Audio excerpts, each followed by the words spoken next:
আল্লাহ নবী ইব্রাহিম আলাইহিস সালাম শিশু বাচ্চা হযরত নবী ইসমাঈল আলাইহিস সালামকে কোলে উঠিয়ে ঠোঁটে মুখে চুমা খেতেন। হযরত নবী ইসমাঈল আলাইহিস সালামকে কোলে নিয়ে অনেক বেশি আদর করতেন। সন্তানের মায়া কি জিনিস উপলব্ধি করতে লাগলেন। কয়েকটা মাস অতিবাহিত হলো। আল্লাহ নবী ইব্রাহিম আলাইহিস সালামের কলিজার টুকরা সন্তানের সঙ্গে আব্বা আমার একটা মায়ার বাঁধন, মায়া মহব্বত, আদর যত্ন করেন। আল্লাহ আবার কঠিন পরীক্ষায় ফেলে দিলেন। ইব্রাহিম আলাইহিস সালাম তার সন্তানকে নিয়ে এত বেশি মায়া করতে লাগলেন। আল্লাহ দয়াময় তিনি যে হযরত নবী ইব্রাহিম আলাইহিস সালামকে দোস্ত বলেছেন, বন্ধু বলেছেন, তাহলে আল্লাহ তাকে আবার একটা কঠিন পরীক্ষায় ফেলছেন। সন্তানের উপরে মায়া বেশি না, আমি আল্লাহকে বেশি ভালোবাসে। ইসমাঈল আলাইহিস সালামের বয়স তখন বেশি নয়, হাঁটতে পারে না, বসতে পারে না, বাচ্চাটা কথা বলতে পারে না, শুধুমাত্র মায়ের স্তনের দুধ পান করে। শুইয়ে দিলে হাত পা নেড়ে নেড়ে খেলা করে। এমন সময় আল্লাহর আদেশ হয়ে গেল, আল্লাহর হুকুম হয়ে গেল, আমার খলিল, আমার নবী ইব্রাহিম আপনার সোনার মানিক ফুটফুটে বাচ্চা হযরত ইসমাঈলকে সঙ্গে নিয়ে আর আপনার বিবি হাজেরাকে সঙ্গে নিয়ে আপনি জনমানবহীন নির্জন একটা জায়গায় রেখে আসেন। সে জায়গাটা কোন জায়গা? ওই জায়গাটা বর্তমান সময়ে যেখানে কাবা বাইতুল্লাহ, বর্তমান সময়ে যেখানে আবে জমজমের কূপ, বর্তমান সময়ে যেখানে সাফা মারোয়া, বর্তমান সময়ে আমরা যে জায়গাটাকে ভৌগোলিক ম্যাপের অবস্থানে পবিত্র মক্কার নগর বা শহর বলে জানি, যেটা আমার আপনার নবীর পবিত্র জন্মভূমি। জোরে বলুন সুবহানাল্লাহ। আল্লাহ সেই সময় ইব্রাহিম আলাইহিস সালামের সময় আল্লাহ বললেন আপনার বিবিকে আর বাচ্চাকে আপনি জনমানবহীন একটা নির্জন জায়গায় রেখে আসেন। তাহলে এখনকার প্রেক্ষাপট, এখনকার পরিবেশ আর তখনকার পরিবেশ একরকম নয়। এখানে বোঝাতে গেলে আপনাকে বোঝাতে হবে ইব্রাহিম আলাইহিস সালামের জন্মস্থান কোথায়, আর তিনি তার বিবিকে আর বাচ্চাকে ছেড়ে আসতে যাচ্ছেন আল্লাহর হুকুমে কোথায়, এবং তখনকার পরিবেশটা কি ছিল, এটা একটু তুলে ধরা দরকার আছে না? নেই আছে না? ইব্রাহিম আলাইহিস সালামের জন্মস্থান হলো ইরাক, বর্তমান ভৌগোলিক ম্যাপের অবস্থান এটা হলো ইরাক। তখনকার দিনে এত ভাগাভাগি, এত রাষ্ট্র তো ছিল না, এত আইন কানুনও ছিল না, অর্থাৎ রাজতন্ত্র ছিল, এক একটা এরিয়া মানুষ তখন শাসন করত। তো এই ইরাকের জমিনে ইব্রাহিম আলাইহিস সালামের জন্মভূমি। মিশর, আপনার প্যালেস্তাইন, বর্তমান ইসরায়েল প্যালেস্তাইন যে যুদ্ধ পরিস্থিতি চলছে আপনারা জানেন দীর্ঘ কয়েকটা মাস, এই প্যালেস্তাইন, এই সমস্ত জায়গায়, এই জেরুজালেম ইব্রাহিম আলাইহিস সালামের খেদমত করেছেন, দিন প্রচার করেছেন। তাই ইরাকের জমিন, সেখান থেকে মক্কার জমিন, মক্কার শহর, তখনকার পরিস্থিতি অনুযায়ী ১৫০০ কিলোমিটারের বেশি রাস্তা। কতটা? ১৫০০ কিলোমিটারের বেশি রাস্তা। এত রাস্তাঘাট উন্নত ছিল না। যখন মক্কার জমিনে ইব্রাহিম আলাইহিস সালামকে বিবি বাচ্চাকে রেখে আসার হুকুম করছেন, ওই সময় কোনো মানুষজন নেই, কোনো গাছপালা নেই, কোনো জীবজন্তু নেই, কোনো ছায়া বলে কিছু নেই, কোনো পানিরও কোনো ব্যবস্থা নেই। আমরা বাংলা পরিবেশে মানুষ তো, চতুর্দিকে পুকুর, খাল, নদী, চতুর্দিকে পানি আর পানি। যারা হজ করার সৌভাগ্য অর্জন করেছেন, আল্লাহ পাক যাদেরকে মক্কা মদিনা যাওয়ার সুযোগ দান করেছেন, আল্লাহর কাবার মেহমান করেছেন, ওই সমস্ত পরিবেশগুলো ঠিজে চোখে দেখেছেন। সব জায়গায় কি পানি পাওয়া যায়? পাহাড় আর মরুভূমি, পাহাড় আর মরুভূমি। ও ভাইজানেরা, সোনার মানিক যুবকেরা, আব্বারা মায়েরা, আল্লাহ হুকুম করলেন আমার নবী ইব্রাহিম আপনার বিবি আর আপনার সোনার মানিক ফুটফুটে বাচ্চা হযরত ইসমাঈলকে সঙ্গে নিয়ে মরুভূমির পাহাড় অতিক্রম করে জনমানবহীন নির্জন জায়গায় রেখে আসেন। যে জায়গাটায় রাখার আদেশ আল্লাহ করেছিলেন ওটা বর্তমান সময়ে ভৌগোলিক ম্যাপের অবস্থানে যেটা পবিত্র মক্কার শহর। যে সময় হযরত ইব্রাহিম আলাইহিস সালাম আসছিলেন ১৫০০ কিলোমিটারের যদি বেশি রাস্তা হয়, একটা হলো সমতল ভূমি আর একটা হলো মরুভূমি। মরুভূমি আর পাহাড়ের পরিবেশ আর এই সমতল ভূমির দুটোর পরিবেশ এক নয়। একটা ফাঁকা ময়দানে এক জায়গায় দাঁড়িয়ে দেখলে অনেক দূর পর্যন্ত নজর দিয়ে পজিশন দেখা যায়, কিন্তু মরুভূমি আর পাহাড়ি এলাকায় চতুর্দিকে দেখবেন পাহাড়ে বেষ্টন করা ঘেরা। ওই পাহাড়ের উপর দিকে কি আছে এটা একটা সাধারণ মানুষ তখনকার দিনে ওই পাহাড়ের ওদিকে কি আছে এটা জানা এত সহজ ছিল না। ওই পাহাড়টা কতটা বড়, ওই পাহাড়ের পিছনে আরো কটা পাহাড় এটাও জানা সহজ ছিল না। আজকে টেকনোলজির যুগ, আজকে আকাশপথে সফর হয়, কখনো হেলিকপ্টারে, কখনো বিমানে, কখনো রকেটে, কখনো ড্রোনের ক্যামেরার মাধ্যমে আমরা উপর থেকে নিজের পজিশন উপলব্ধি করতে পারছি। আজ থেকে কয়েক হাজার বছর আগে ইব্রাহিম আলাইহিস সালামের জামানায় তখন ওই মরুভূমি আর পাহাড় এত জনবসতি ছিল না। ঘোড়ার পিঠে সওয়ার হয়ে গেলেন, সামান্য খাদ্য শুকনো খেজুর পানি নিয়ে নিলেন, বিবি আর বাচ্চাকে সঙ্গে করে নিলেন। যারা 1000 কিলোমিটারের অধিক রাস্তা, মরুভূমি আর পাহাড়। ইব্রাহিম আলাইহিস সালামের ব্যাপারে এখানে কেতাবের বর্ণনা এসেছে, আল্লাহ নবী ইব্রাহিম আলাইহিস সালামকে হযরত জিবরাইল আমিন আলাইহিস সালাম রাস্তা চেনাতে সহযোগিতা করলেন। তিনি রওনা হয়ে গেলেন। কয়েকদিনের লম্বা রাস্তা, দিন রাত অতিক্রম করতে লাগলেন, শত শত মাইল। দিনের পর দিন চলে যায়, কোনো মানুষজনের দেখা নেই। দিনের পর দিন চলে যায়, কোথাও কোনো পানি দেখা যায় না, কোথাও কোনো জনবসতি নেই। এই রকম একটা নিরিবিলি ফাঁকা জায়গা, মরুভূমি আর পাহাড়ের পরিবেশ অতিক্রম করে কয়েকদিন অতিবাহিত করে আল্লাহর নির্দেশ অনুযায়ী চলে আসলেন তখনকার সময় কাবা বাইতুল্লাহ শরীফ যেখানে, ওই জায়গাতে চলে আসলেন। ওখানে আসার পরে বিবি আর বাচ্চাকে রাখলেন। বিবি বাচ্চাকে রেখে কিছু শুকনো খাবার পানি একটু উপহার দিলেন। থাকার মতো কোনো রকমে একটা ছোট্ট জায়গা নির্ধারণ করে দিলেন। আম্মা জান হযরতে হাজেরা আলাইহিস সালাম তানার স্ত্রীকে ডেকে বলেন, ও ইসমাইলের মা, ও আমার প্রাণের স্ত্রী, বিদায় দেন, বিদায় দেন, বিদায় দেন, বিদায় দেন। চলে যাব, বিদায় দিতে হবে। আল্লাহর হুকুমে আপনাদেরকে রেখে যাচ্ছি। বিবি আর বাচ্চাকে ছেড়ে এরকম একটা নির্জন জায়গায়, এরকম একটা জনমানবহীন জায়গায়, যেখানে বসবাসের উপযুক্ত জায়গা নয়, একটা মানুষ সেখানে বসবাস করতে পারবে না দুনিয়ার মানুষের হিসাবে। ওই জায়গায় রেখে বিবি বাচ্চাকে ছেড়ে কদম তুলে আগে বাড়তে যাবেন। বারবার মনটা চাইছে একবার বিবির দিকে ফিরে দেখি, বারবার মনটা চাইছে একবার বাচ্চার দিকে ফিরে দেখি। আবার মনে মনে করতে লাগলেন, বিবি বাচ্চার দিকে তাকিয়ে দেখে যদি মায় মহব্বতে জড়িয়ে যায়, তাহলে আমার আল্লাহর হুকুমটা যদি আমি পালন করতে না পারি, আমার রব্বুল আলামিন আল্লাহ, আমার দয়াময় আল্লাহ, তিনি আমার উপরে নারাজ হয়ে যাবেন। ওই সময় ছেড়ে আসার মুহূর্তটা কত করুন। আস্তে আস্তে আগে যেতে লাগলেন, কিছুটা দূরে গেলেন। আম্মা জান হযরতে হাজেরা আলাইহিস সালাম সম্মান তাজিমে বিদায় বেলা ডাকতে লাগলেন, আল্লাহ পাকের নবী, ও ইসমাইলের আব্বা, আমার প্রাণের স্বামী, একটু দাঁড়িয়ে যান, দাঁড়িয়ে যান, একটু দাঁড়িয়ে যান, দাঁড়িয়ে যান। বিবির গলার আওয়াজ পেয়ে থমকে দাঁড়িয়ে গেলেন। আল্লাহ নবী, ও আমার প্রাণের স্বামী, বিদায় বেলা দুটো কথা আপনি কি আমার সঙ্গে বলে যাবেন না? আপনি রেখে যাচ্ছেন, এতে আমার কোনো আপত্তি নাই।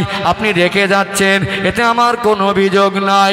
তবে শেষ মুহূর্তে বিদায় বেলায় আমি আপনার পবিত্র জবান থেকে স্মৃতি হিসাবে দুটো কথা শুনতে চাই। আপনি আর একবার আমায় বলুন, আপনি আর একটা বার আমায় শোনান, এটা কি আল্লাহ পাকের হুকুম? আপনি কি আমাকে আর আমার বাচ্চাকে আল্লাহর আদেশে রেখে যাচ্ছেন?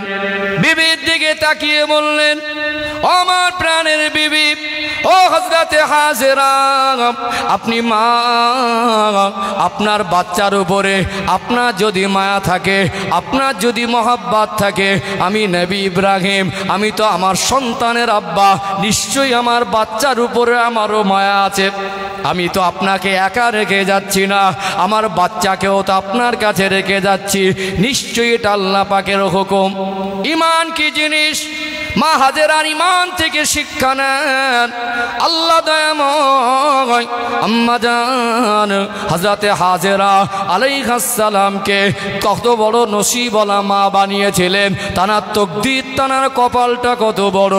তিনি একজন নবীর স্ত্রী হলেন। বলুন তো, নবীর স্ত্রী হওয়াটা সৌভাগ্যের ব্যাপার কি ব্যাপার না? যেমন নবীর স্ত্রী হলেন, ঠিক তেমনি আল্লাহ দয়াময় তানার গর্ভের সন্তানটাকেও নবী বানালেন। একজন মা জানার গর্ভের সন্তানও নবী, একজন মা জানার স্বামীও নবী। নবীর মা হওয়া, নবীর স্ত্রী হওয়া, আল্লাহ যেমন তানাকে সৌভাগ্য দিয়েছিলেন, ঠিক তেমনি নবী পরিবারের উপরে আল্লাহ কঠিন পরীক্ষা নিয়ে হাজেরা আলাইহিস সালামকে ওই পরীক্ষায় শামিল করে দিয়েছিলেন। বলুন সুবহানাল্লাহ। ইমান জিনিস বোঝাচ্ছে আজকে আমার আলোচনার পর্ব হচ্ছে ইমান। বর্তমান সময়ে আমরা যে কোয়ালিটির ইমানদার, যেমন পর্যায়ের ইমানদার, এই জামানায় আমাদের নবী তো শেষ নবী, আর কোনো নবী আসবেন না। আর কোনো নবী, আনা খাতামান নাবিয়িনা লা নবিয়্যা বাদি, নবী বলছেন আমি হলাম শেষ নবী, আর কোনো নবী আসবেন না। আমাদের নবীদেরকে দিয়ে আল্লাহ নবুয়তের দরজা শেষ করেছেন। এই জামানায় যদি ইব্রাহিম আলাইহিস সালামকে আল্লাহ পাঠিয়ে এরকম একটা পরীক্ষা নিতেন, আমাদের সমাজে যা পণ্ডিত, এরা পরীক্ষা দেখে ইমানের শিক্ষা নেওয়া দূরের কথা, এরা ইমান হারিয়ে বসে থাকতো। কি বলতো? যে এই মানুষটার ভিতরে মানবতা নেই। কি বলতো? যে এমন একটা জায়গায় বিবিকে, বাচ্চাকে রেখে যাচ্ছে যেখানে ছেড়ে আসলে ফিরে আসার কোনো অপশান একজন মানুষ বাচ্চাকে নিয়ে আসতে পারবে না। যদি একদিন দুদিন একভাবে রাস্তা চলতে থাকে, সেখানে কোনো পানি নজরে না পড়ে, গাছপালা নজরে না পড়ে, সেখানে যদি ঘোড়ার পিঠে বা উটের পিঠে রেখে আসে যানবাহনে করে, ফিরে আসা তো সম্ভব না। কতক্ষণ হাঁটতে পারবে? যা খাদ্য রেখে যাচ্ছে কয়েকদিন চলতে পারে। তাহলে এরকম একটা জায়গায় থাকা অতটা সহজ না, অতটা সহজ। মানুষ বলতো যে একজন সুস্থ মস্তিষ্কের মানুষ তার বিবিকে আর বাচ্চাকে এরকম জায়গায় রেখে আসাটা সম্ভব না, এটা মানুষ মনে করত। কিন্তু নবীদেরকে আল্লাহ পরীক্ষা নিয়েছেন ইমান কি জিনিস, এটা আমাদের শেখানোর জন্য। আর আল্লাহর হুকুম, একজন মানুষের অন্তরে যদি ইমানি শক্তি থাকে, আল্লাহর সঙ্গে তার গভীর সম্পর্ক থাকে, আল্লাহর হুকুম মানুষের কাছে যতই কঠিন মনে হোক তার জন্য অসম্ভব মনে হয় না। আর আল্লাহর হুকুম মানলে বান্দার ক্ষতি হয় না। মানুষের বিবেচনায় মানুষ হিসাবে ক্ষতি মনে হলেও সেটা বান্দার কল্যাণ থাকে। জোরে বলুন সুবহানাল্লাহ।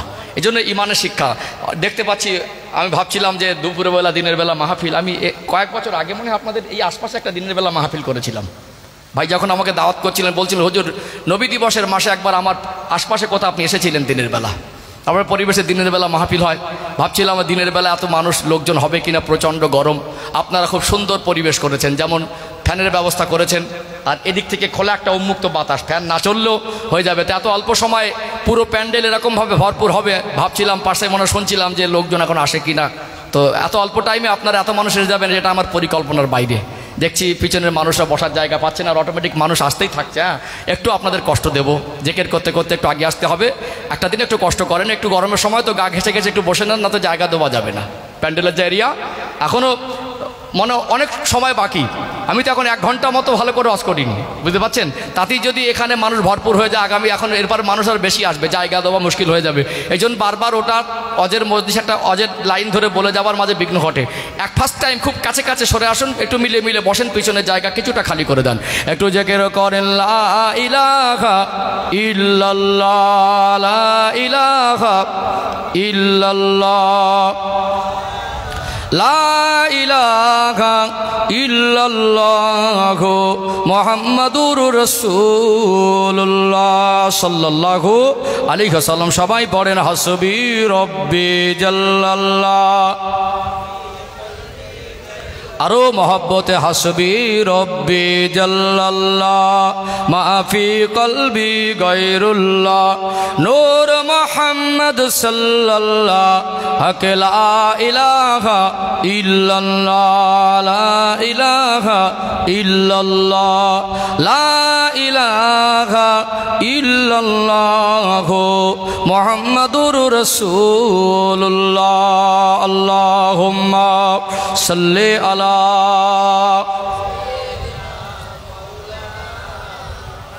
وعلى آل سيدنا ও ভাইজানেরা, হুগলি জেলার সোনার মানিক যুবকেরা, আব্বারা মায়েরা, ইব্রাহিম আলাইহিস সালাম ওই জায়গায় রেখে আসছেন একজন মা হিসাবে একটা বাচ্চা, যে বাচ্চাটা শুধুমাত্র মায়ের দুধ পান করে, এরকম একটা বাচ্চাকে নিয়ে ওখানে যেমন মা হিসাবে থেকে যাওয়াটা কঠিন না সহজ? সবাই বলেন রাজি হয়ে যাওয়াটা কঠিন না সহজ? আজকে দিনের সাধারণ আমার আপনার ঘরের মায়েরা হলে বলতো, স্বামীর উপরে সন্দেহ করত, এখানে যে আপনি রেখে যাচ্ছেন এখান থেকে পায়ে হেঁটে ফিরে যাওয়া সম্ভব নয়। যেভাবে রাস্তার পজিশন থেকে এসেছে 10-15 দিনের যদি রাস্তা হয়, আর যদি এক সপ্তাহ অধিক 10 দিন প্লাস রাস্তা হয়, যেখানে পানি নেই, যেখানে গাছপালা নেই, যেখানে মানুষজন নাই, এই রকম এক জায়গায় থাকার জন্য আমাদের ঘরের মা বোনেরা হলে কখনো রাজি হতো না, বরং স্বামীর উপরে সন্দেহ করত, আপনি আমাকে আর আমার বাচ্চাকে মেরে ফেলার জন্য রেখে যাচ্ছেন। মানুষের হিসাবে একটা সন্দেহ করত কি করত না?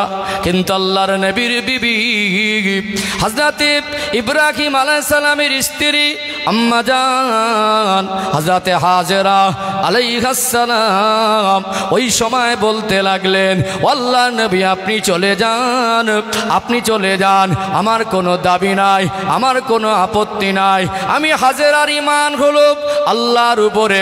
আল্লাহ দাময় তিনি যদি আমাকে আর আমার বাচ্চাকে এই রকম নির্জন জায়গায় রেখে যাবার হুকুম করতে পারেন, আমি হাজেরার ঈমান আমার আল্লাহর উপরে, নিশ্চয়ই আমার আল্লাহ আমি হাজেরাকে আর আমার বাচ্চাকে হেফাজত করতে পারে। এরকম একটা জায়গায় যদি আল্লাহ রেখে যাবার হুকুম করতে পারে, আমি হাজেরার ঈমান, নবীরা মিথ্যা কথা বলেন না। অর্থাৎ আল্লাহ নবীর উপর একটা কঠিন পরীক্ষা, আর আমি নবীর স্ত্রী হওয়া সুবাদে, নবীর একজন নবীর মা হওয়া সুবাদে আল্লাহ পরীক্ষা আমাকে সামিল করেছেন। আপনার প্রতি আমার কোনো কষ্ট নেই, দাবি নেই, শুধু শুনতে চাইছিলাম যেটা আল্লাহর হুকুম কিনা। শেষবারের মতো আপনার এই মুখের ভাষাটা আমার স্মৃতি, এইটুকু নিয়ে থাকবো। আল্লাহর একজন নবী আমাকে সান্ত্বনা দিয়ে গেছেন, তার স্ত্রীকে আর তার বাচ্চাকে রেখে গেছেন, আর বলে গেছেন এটা আল্লাহর হুকুম, আপনি চলে যান। আল্লাহর নবী ইব্রাহিম আলাইহিস সালাম বিবিকে বাচ্চাকে রেখে সামান্য কিছু খাদ্য, শুকনো খাবার আর পানি উপহার দিয়ে চলে গেলেন। দিন যায় রাত আসে, রাত যায় দিন আসে, খেজুর আর পানি সবটাই শেষ হয়ে গেল। একটা মানুষ খাবার ছাড়া তো জীবন যাপন করতে পারে না। একটা সময় খাদ্য পানি শেষ হয়ে গিয়ে নিজে ক্ষুধার্ত হয়ে পড়লেন। একজন মা ছোট বাচ্চা ইসমাইল আলাইহিস সালামকে নিয়ে এই রকম একটা কঠিন পরিবেশে তখন আল্লাহর কাছে শুকরিয়া আদায় করতে লাগলেন। ও রব্বুল আলামিন আল্লাহ, ও দয়াময় আল্লাহ, আমি আপনার কাছে শুকরিয়া আদায় করছি। আমি মা হয়ে, আমি যদিও ক্ষুধার্ত হয়ে পড়েছি, আমি মা হয়ে, আমি যদিও আজকে দিনে আমি অভিভাষাত্ম হয়ে পড়েছি, তবে আমার স্তনের দুধ পান করে আমার বাচ্চাটাতে এখন সুস্থ আর শান্ত আছে, এটা আমার কাছে বড় আনন্দের। যেহেতু ইসমাইল আলাইহিস সালামের মা দুধ পান করে, একটা সময় মা এতটা ক্ষুধা আর এতটা পিপাসা পেয়ে গেলেন, মানুষ যদি 2 দিন 3 দিন অনাহারে না খেয়ে থাকে, বলুন তো দেখি, খাদ্য আর পানি না থাকে, মায়ের স্তনের দুধের পরিমাণটা কমে যাবে, এটাই স্বাভাবিক। একটা সময় ইসমাইল আলাইহিস সালাম ক্ষুধার তাড়নায় চিৎকার মেরে মেরে কাঁদে। ওই কান্নার আওয়াজে মনে হয় মরুভূমির আকাশ বাতাসটা যেন নিস্তব্ধ হয়ে যায়, পাহাড়গুলো যেন নিস্তব্ধ হয়ে যায়। ছোট বাচ্চাকে সান্ত্বনা দেওয়ার জন্য ঠোঁটে মুখে চুমা খেতে লাগলেন। ছোট বাচ্চা হযরতে নবী ইসমাইল আলাইহিস সালামকে সান্ত্বনা দিয়ে কান্না থামানোর জন্য বাচ্চার মুখে হযরতে হাজেরা স্থানটা ধরতে লাগলেন। তিনি উপলব্ধি করছেন, তিনি বুঝতে পারছেন, আমার স্থানটা নিয়ে আমি আমার বাচ্চার মুখে ধরেছি। ক্ষুধার জ্বালায় আমার ছোট বাচ্চা ইসমাইল চিৎকার মেরে মেরে কাঁদছে, আমার স্থানটা ধরে টানে। এক ফোঁটা দুধ বলে কি জিনিস গালের মধ্যে যায় না, বলুন তো দেখি। একটা ছোট বাচ্চা যদি ক্ষুধার পিপাসার তাড়নায় কাঁদে, ওই কান্না থামানোর মতো কি খাদ্য ছাড়া আর কি দিয়ে থামানো যেতে পারে? যতই ঠোঁটে মুখে চুমা খায়, যতই আদর করুক, কান্না থামানো যায় না। মা হয়ে বাচ্চার ওই করুণ কান্না আর সহ্য করতে পারেন না। ওমাইয়া তাওয়াক্কাল আলাল্লাহি ফাহুয়া হাসবু, আল্লাহ বলেন যে ব্যক্তি আমার উপরে তাওয়াক্কুল করে, আমার উপরে ভরসা করে, আমি আল্লাহ তার জন্য যথেষ্ট হয়ে যায়। মা ভাবলেন রুজির মালিককে, রুজির মালিক আল্লাহ, আমি কত বিপদে আছি, এখানে মানুষ কেউ না জানলে কে জানে? আমার মনে হচ্ছে, মা মনে করছে, মা হাজেরা চতুর্দিকে কয়েকশো কিলোমিটারের ভিতরে কোনো জনবসতি নেই, কোনো মানুষজন নেই, কোনো পানির অনুসন্ধান নেই, এরকম একটা নির্জন জায়গায় আমি কতটা অসহায় বোধ করছি, কেউ না জানলে আল্লাহ জানে। আমার ইমান আল্লাহর উপরে। আল্লাহ যদি এরকম জায়গায় রেখে যাবার হুকুম করতে পারেন, নিশ্চয়ই আমার আল্লাহ আমাকে আর আমার বাচ্চাকে হেফাজত করতে পারেন। আল্লাহ রহমত থেকে নিরাশ হয়নি, আল্লাহ রহমত থেকে নিরাশ হয়নি। তারপরে মার যান, রুজির মালিক আল্লাহ। ঘরে বসে থাকলে কি খাবার আসবে? রেজেকটাকে অনুসন্ধান করতে হয়। কি করতে হয়? রেজেকটাকে অনুসন্ধান করতে হয়। মা ভাবলো যে পাহাড়ি এলাকা, তখনকার পরিবেশে ওই কাফেলা যেত, ব্যবসায়ী কাফেলা, উটের পিঠে মাল বোঝাই করে 1 মাস 15 দিন 10 দিন এক একটা জায়গা থেকে আর একটা জায়গায় নিয়ে যেত। আমার রসুলের জীবনের ইতিহাস আপনাদের জানা আছে না? মক্কা শহর থেকে নবীজির চাচারা, ব্যবসায়ী মানুষরা, তারা মাল নিয়ে শাম সিরিয়া বিক্রি করতে যেত না?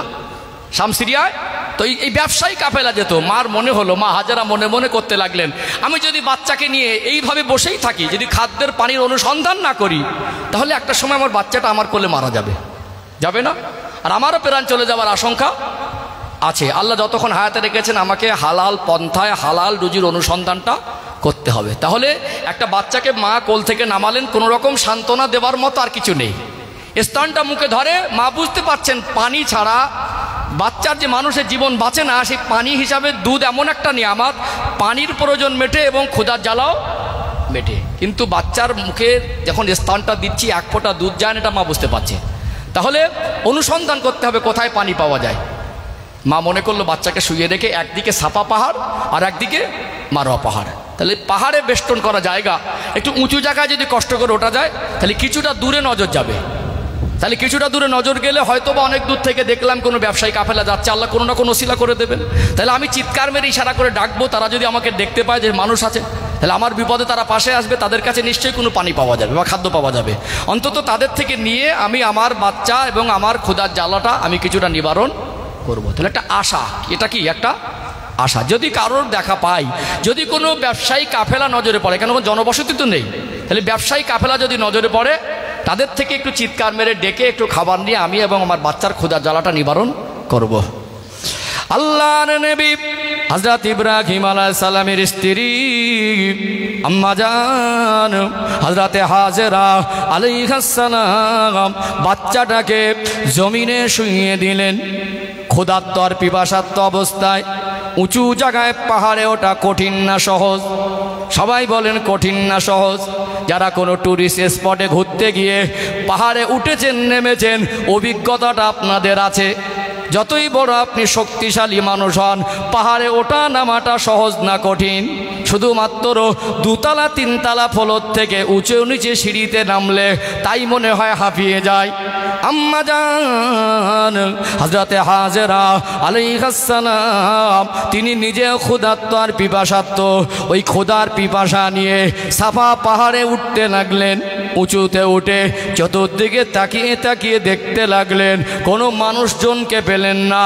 আবার বাচ্চার কাছে ফিরে আসেন, বাচ্চা ঠোঁটে মুখে চুমা খান। আবার মারোয়া পাহাড়ের দিকে চলে যান, মারোয়া পাহাড়ে উঠতে যান। মারোয়া পাহাড়ে উঠে আবার ওই মারোয়া পাহাড়ে চতুর্দিকে দেখতে লাগলেন, কোনো মানুষজনের দেখা পেলেন না।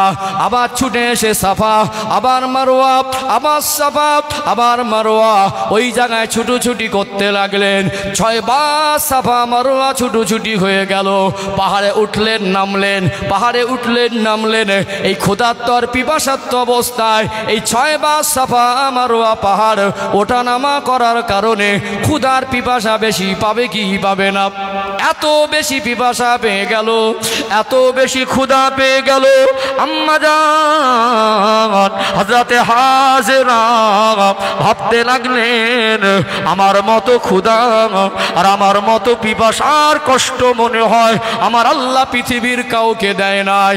আমার যদি অবস্থা হয়, আমার ছোট বাচ্চা, যে বাচ্চার চেহারার দিকে দেখলে ক্ষুধা জ্বালা যন্ত্রণা নিবারণ হয়ে যায়, আমি মা হয়ে আমার বাচ্চার কষ্ট আমি সামান্য সহ্য করতে পারি না। আমার যদি এত কষ্ট হয়, না জানি আমার ইসমাইল, আমার সোনার মানিক বাচ্চা, সে কতটা কষ্ট পাচ্ছে।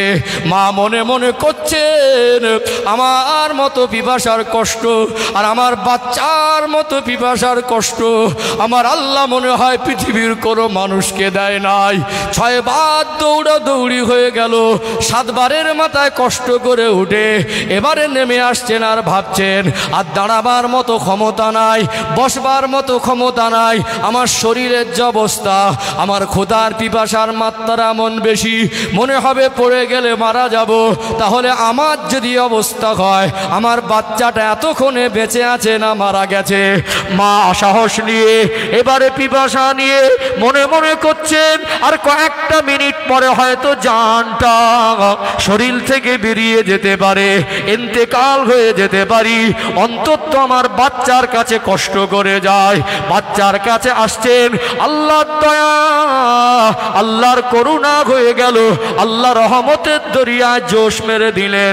আল্লাহ ডাক দিলেন, ও হযরতে জিবরাইল, জান জান, ও হযরতে জিবরাইল, দেরি করা যাবে না, জান জান, আপনি গিয়ে আপনি আমার নবী ইসমাইল ছোট বাচ্চা যেখানে পায়ের গোড়ালির আঘাত করে, ওই আঘাত প্রাপ্ত জায়গা থেকে আবে জমজমের পানি জারি করে দেন।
ও ভাইজানেরা, সোনার মানিক যুবকেরা, আব্বারা মায়েরা, ওই সময় আম্মা জান হাজেরা আলাইহিস সালাম আস্তে আস্তে মনে করছিলেন, আমার মতো পিপাসার কষ্ট মনে হয় আমার আল্লাহর কাউকে দেন নাই, আমার আর হাঁটবার মতো ক্ষমতা নাই, আমার আর দৌড়াবার মতো ক্ষমতা নাই।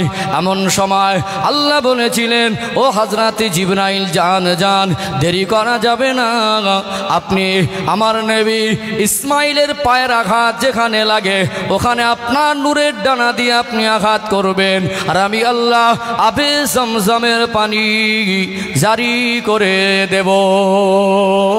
আরো জোরে বলুন। ছুটে ছুটে এসে দেখলেন আল্লাহর দয়া, আল্লাহর করুণা, হযরতে নবী ইসমাঈল আলাইহিস সালামের পায়ের গোড়ালির কাছ থেকে অটোমেটিক জমিনের তলা থেকে আল্লাহর কুদরতি নিয়ামতি পানিকে আল্লাহ জারি করে দিলেন। ওই পিপাসা তাড়নায় ওই কঠিন মুহূর্তে পানি পান করলেন, বাচ্চাকে পান করালেন, পানি পান করে সিজদায় চলে গিয়ে শুকরিয়া আদায় করতে লাগলেন, বলতে লাগলেন আল্লাহ এতক্ষণে মনে হচ্ছিল আমার মতো আমার বাচ্চার মতো পিপাসার কষ্ট আমার আল্লাহ কাউকে দেয় নাই, আর এখন মনে হচ্ছে এই পানির মতো শ্রেষ্ঠ পানি পৃথিবীতে আর অন্য কোথাও পাওয়া যাবে না। জোরে বলেন না সুবহানাল্লাহ। ভরসা করেছিলেন কার উপরে? আল্লাহর উপরে। শেষ পর্যায়ে ভাবলেন আমার আর মরে যাওয়া ছাড়া মনে হয় কোনো রাস্তা নেই। 7 বার আপ্রাণ চেষ্টা করলেন, সাফা মারা ছুটোছুটি করলেন, এসে দেখলেন যে এটা আমার শেষবার আর দৌড়ানোর ক্ষমতা নেই, আমার মরে যাওয়ার মতো অবস্থা, আমার বাচ্চা কি হালাতে আছে, অন্তত বাচ্চাটার কাছ পর্যন্ত যাই। শেষবারের মতো এসে দেখলেন একেবারে তার চেষ্টার শেষ সময়ে আল্লাহ আবে জমজমের পানি জারি করে দিলেন। কেতাবের বর্ণনা এসেছে জিবরাইল আলাইহিস সালাম ডানা দিয়ে আঘাত করেছিলেন, ওখান থেকে জারি করেছেন। অথবা আরেকটা বিষয় রেয়াত এসেছে যে ইসমাইল আলাইহিস সালাম ছোট বাচ্চা শুইয়ে দিলে পানের খেলা করে, পায়ের গোড়ালির জায়গা একজন নবীর কদমের ছোঁয়া যেখানে, ওই জায়গা থেকে আল্লাহ আবে জমজমের পানি জারি করে দিলেন। পানি পান করলেন, মস্কে করে পানি নিলেন, শুকরিয়া আদায় করলেন। এইবারে মনে করছেন মরুভূমি আর পাহাড়, লাল কাকরের বালু মাটি দেখেছেন না মক্কা মদিনার মাটি, এখন এঁটেল মাটি দিয়ে কাদা মাটি দিয়ে পানিকে ঘিরে রাখা যায় বেঁধে, কিন্তু পাথর বালু কাকুর দিয়ে ঘিরে রাখাটা কঠিন না? এইবারে মনে করছেন পানি তো উঠছে, কতক্ষণ জমিনের তলা থেকে উঠবে এটা তো আর বলা যায় না, তাহলে যতক্ষণ উঠছে কিছুটা যদি ঘিরে রাখি কিছুক্ষণ পানিটাকে আটকে রাখা যাবে। কাকর টাইপের বালু মাটি টাইপের যদি দিয়ে বারবার কাকর বালু দিয়ে ঘিরে থাকে আর অটোমেটিক যদি পানিটাও তলার থেকে উঠতেই থাকে তাহলে পানিটা তো জারি আছে, তাহলে পানির মাত্রাটা অটোমেটিক বাড়বে, পানির স্তরটা বাড়বে, যতই ঘেরে ততই বাড়ে, একদিকে বাঁধলে আর একদিকে ভেঙে যায়। মা পানি পেয়ে ওই মরুভূমির শুকনো এলাকাতে আর ওই পানিটা পান করে এত তৃপ্তি পেলেন, আর ওই পানির সঙ্গে যেন খেলা করতে লাগে, এদিকে বাঁধে আবার ছুটে সেদিকে ভেঙে যায়, ওদিকে বাঁধে। একটা সময় মা পানিকে সম্বোধন করে বলেছিলেন জামজাম। জামজাম অর্থ হলো থাম থাম। যেই কথাটা জামজাম বলেছেন আল্লাহ পাক মার কথাটা কবুল করে পানিটাকে স্থির করে দিয়েছিলেন। বলুন সুবহানাল্লাহ। পৃথিবীতে যত পানি আছে আবে জমজমের পানি হলো পৃথিবীর জমিনের শ্রেষ্ঠ পানি। দুনিয়ার সাধারণ পানি যতই মেশিনের দ্বারা ব্যাকটেরিয়া মুক্ত জীবাণু মুক্ত করি বিশুদ্ধ করি, একমাত্র পৃথিবীর মধ্যে 100% বিশুদ্ধ যদি কোনো পানি থাকে সেটা হলো আবে জমজমের পানি। আল্লাহ একজন নবী পরিবার থেকে কঠিন পরীক্ষা নিলেন, আর ওই পরীক্ষার ফল হিসাবে আল্লাহ শ্রেষ্ঠ পানি উপহার দিয়েছেন। বলুন সুবহানাল্লাহ। ওই পানিটাকে যদি 1000 বছরও সংরক্ষণ করা যায় ওই পানির কালার স্বাদের পরিবর্তন হবে না, পানিতে জীবাণু ব্যাকটেরিয়া তৈরি হবে না। সাধারণ যত বিশুদ্ধ পানি দাবিদার হোক, যে কোনো কোম্পানি যারা পানি বিক্রি করছে ওই পানিকে নিয়ে আপনি কোনো একটা ভালো পাত্রে রেখে দেবেন, 10 বছর রাখবেন, 5 বছর রাখবেন, ওর ভিতরে স্বাদের পরিবর্তন আসবে, কালারের পরিবর্তন আসবে। আমরা সামান্য ট্যাঙ্কির যে পানির জল ব্যবহার করি ওতে ব্যাকটেরিয়া হয়ে যায়, ভালো করে পরিষ্কার না করলে একরকম জীবাণু হয়, অনেক সময় অসুস্থ হয়ে পড়ে। অর্থাৎ দুনিয়ার সাধারণ পানি রেখে দিলে ওর ব্যাকটেরিয়া জীবাণু তৈরি হয়, কালার স্বাদ পরিবর্তন হয়। শ্রেষ্ঠ পানি আবে জমজমের পানি 1000 বছরও যদি সংরক্ষণ করা যায় ওতে জীবাণু আর ব্যাকটেরিয়া তৈরি হবে না, ওটা বিশুদ্ধ পানি। এই আবে জমজমের পানির ভিতরে শেফা আছে। বলুন সুবহানাল্লাহ। আবে জমজমের পানি খেলে ক্ষুধাও মেটে আর তৃষ্ণাও মেটে। জোরে বলুন সুবহানাল্লাহ। নিয়ত করবেন জীবনে বহু জায়গায় গেছেন, আল্লাহ মক্কা মদিনা একবার যাব। আপনি সাধারণ এই সমস্ত পানি খাবেন, পানি পান করার পরে আপনার মাঝে মাঝে পেশাবের বেগ পাবে, কিন্তু আবে জমজমের পানি খাবেন আপনার পেশাবে সেই পরিমাণে বেগ আপনি পাবেন না। এত বেশি পরিমাণ আবে জমজমের পানি খেয়েছে আল্লাহ, যে কটা দিন মক্কা মদিনা রেখেছিলেন পানি গলা সমান খেতাম চেপে চেপে। পৃথিবীর সাধারণ পানিটা বসে খাওয়া সুন্নাত, পানি খাওয়া সুন্নাত তরিকা আছে না নেই? আমি বিস্তারিত যাব না কোনো বিষয়ে, কারণ আমি ইমানের আলোচনা করছি, এই জন্য ইমানের দিকটা আগে বাড়াবো। যেহেতু কুরবানির সামনে, কুরবানির বিষয়টাকে আমাকে উপস্থাপন করতে হবে, এই জন্য আমি ধারাবাহিকভাবে নবীর জীবনী থেকে ইমানের শিক্ষা এই পর্বটা আমি তুলে ধরছি আপনাদের কাছে। সম্মানিত ভাইয়েরা, তো জীবনে নিয়ত করবেন ওই পানিটা হলো শ্রেষ্ঠ পানি। ওই পানিটা সম্মান আর তাজিমে দাঁড়িয়ে পান করা যায়। আল্লাহুম্মা ইন্নী আসআলুকা ইলমান নাফিয়া ওয়া রিজকান ওয়াসিয়া অশিফাআম মিন কুল্লি দাঈ। এটা আবে জমজমের পানি পান করার দোয়া, দাঁড়িয়ে পান করলে এর ভিতরে একটা নিয়ত করবেন, এই পানিটা হলো রোগের জন্য একটা শেফা। জোরে বলুন সুবহানাল্লাহ। এই জন্য মক্কা মদিনা থেকে গোটা বিশ্বের মানুষ মক্কা মদিনার মেহমান হয়ে ওই আবে জমজমের পানিটা সাথে করে নিয়ে পৃথিবীর বিভিন্ন প্রান্তরে যায় না? এই পানিটা এমনি পায়নি, কঠিন পরীক্ষার ভিতর থেকে আল্লাহ দিলেন। তাহলে দুনিয়ার মানুষের বিবেচনায় যেখানে মনে হচ্ছিল এখানে একজন মানুষের জন্য থাকার উপযুক্ত জায়গা না, মানুষের হিসাবে মনে হচ্ছিল ওখানে রেখে আসলে মরে যাওয়া ছাড়া কোনো রাস্তা নেই। কিন্তু যিনি রেখে আসছেন আর যিনি থাকছেন তাদের ঈমান কি ছিল? মজবুত, নিখুঁত। কার উপরে ছিল? আল্লাহর উপরে। মানুষের চিন্তায়, মানুষের হিসাবে, মানুষের যুক্তিতে, মানুষের বুদ্ধিতে এটা অমানবিক মনে হলেও, এখানে একেবারে মরে যাওয়া ছাড়া অন্য কোনো পথ নেই এটা হিসাবে ফলাফল মনে হলো, কিন্তু ইমানদারের কাছে আল্লাহর উপরে ভরসাটা বড় মনে হয়। এই জন্য আমরা সবসময় আল্লাহর হুকুমটা বুঝলেও মানবো, না বুঝলেও মানবো। যা কিছু আল্লাহ আমাদের জন্য দেন এর ভিতরে আমাদের কল্যাণ থাকে। আল্লাহ আমাদের পরীক্ষা করার জন্য পাঠিয়েছেন। কিসের জন্য? আল্লাহ আমাদেরকে পরীক্ষা করার জন্য। যাকে আল্লাহ বেশি ভালোবাসেন আল্লাহ তারকে বেশি কঠিন পরীক্ষায় ফেলে দেন। আল্লাহ যাকে খলিলুল্লাহ বলেছেন, আল্লাহর বন্ধু বলেছেন, আল্লাহর দোস্ত বলেছেন, আল্লাহ তাকে 86 বছর বয়সে সন্তান দিলেন, আবার ওই সন্তানকে রেখে আনার হুকুম দিলেন। তাদের পরিবার উপরে কত কঠিন পরীক্ষা, বুঝতে পারছেন? তাহলে কোনো রকম বিপদে মুসিবতে পড়ে আল্লাহর উপরে তাওয়াক্কুল হারালে হবে না, আল্লাহর উপরে তাওয়াক্কুল হারালে হবে না। ও ভাইজানেরা, সোনার মানিক যুবকেরা, আব্বারা মায়েরা, আল্লাহ নিয়ামতের পানি দিলেন বলে জান বাঁচানোর মতো সাহারা ঢাল হয়ে গেল কি গেল না? পানি পেয়ে গেলেন। এতক্ষণ ক্ষুধার পিপাসায় অবস্থান করছিলেন, ওই সময় মানুষজন পাচ্ছিলেন না। আর আল্লাহ নিয়ামতের পানি দেওয়ার পরে এবারে ব্যবসায়ী কাফেলা আসতে লাগলো। তখনকার দিনের ব্যবসায়ী কাফেলা মরু ময়দান থেকে যেতে গেলে একটু পানির অনুসন্ধান করত, কেননা রাস্তায় তাদের পানির সংকট দেখা দিত, তাদের পশুগুলোকে পানি পান করাতো। ওই জায়গায় এসে কাফেলাটা থামিয়ে আম্মাজান হাজেরার কাছ থেকে অনুমতি নেয়, এই পানিকে একটু নেব। মা হাজেরা ভাবলেন এটা আল্লাহর নিয়ামতি পানি, আমি তো মানা করতে পারবো না। ওই পানি পান করে ব্যবসায়ী কাফেলা, তাদের উট বকরি দুম্বাগুলোকে পানি পান করায়। তারা মনে মনে করে এখানে বসলে যেন শান্তি হয়, এখানে বসলে যেন তৃপ্তি হয়। জীবনে অনেক পানি পান করেছি, এই পানি পান করে যে তৃপ্তি পাওয়া যায় অন্য কোথাও পানি পান করলে তৃপ্তি পাওয়া যায় না। এতদিন মানুষ খুঁজে পাচ্ছিলেন না, আর আল্লাহ নিয়ামতের পানি দেওয়ার পরে এখানে মানুষ এসে আর যেতে মন চায় না। কেননা ওখানে কাবা ঘরের ভিত আছে না নেই? আছে না নেই? ওই কাবা ঘর যেখানে সোজাসুজি সপ্তম আসমানের উপরে একটি মসজিদ আছে, ওই মসজিদটার নাম হলো বাইতুল মামুর। ওই বাইতুল মামুরে আল্লাহর রহমতের 70,000 ফেরেশতা একসঙ্গে জামাত করে নামাজ আদায় করে। জোরে বলুন সুবহানাল্লাহ। ওই বাইতুল মামুর একবার যে 70,000 ফেরেশতা নামাজ আদায় করে বেরিয়ে যাবে, কিয়ামত পর্যন্ত তাদের আর সুযোগ হবে না। আল্লাহ পাক কোটি কোটি ফেরেশতা বানিয়েছেন না বানায় নাই? ও ভাইরা বা মাঝিরা, ওটা হলো আবে জমজমের পানি। ওখানে কাবা ঘরের সংলগ্ন মানুষের অন্তরের সঙ্গে কাবা ঘরের একটা মহব্বতের টান তৈরি হয়। মক্কা মদিনায় যারা গিয়েছেন তারা ছাড়া এখানে সহজে বোঝানো যাবে না। আল্লাহর কাবার সঙ্গে বান্দার এমন মহব্বত হয়ে যায়, আল্লাহর কাবাকে ছেড়ে আসার সময় বুক পেটে কান্না আসে। দুনিয়ায় দিন অন্তরটা পাথরের মতো হয়ে গেছে, হৃদয়টা শক্ত হয়ে গেছে, কান্নার চেষ্টা করেন, কান্না আসে না। আল্লাহর কাবা ঘরে চলে যাবেন। আল্লাহর কাবা ঘরকে আমার আল্লাহ দয়াময় এমন নিয়ামত করেছেন, পাহাড় পরিমাণ গোনা নিয়ে, পাথরের মতো শক্ত অন্তর নিয়ে আল্লাহর কাবা ঘরের দিকে তাকিয়ে কাঁদলে আমার আল্লাহর কাবা ঘরের সঙ্গে এমন মহব্বত হয়ে যায়, এমনি চোখে পানি এসে যায়। জোরে বলুন সুবহানাল্লাহ। ওই জায়গায় মানুষজন আসে, আস্তে আস্তে একটা জনগণের বসতির জায়গায় পরিণত হয়ে গেল।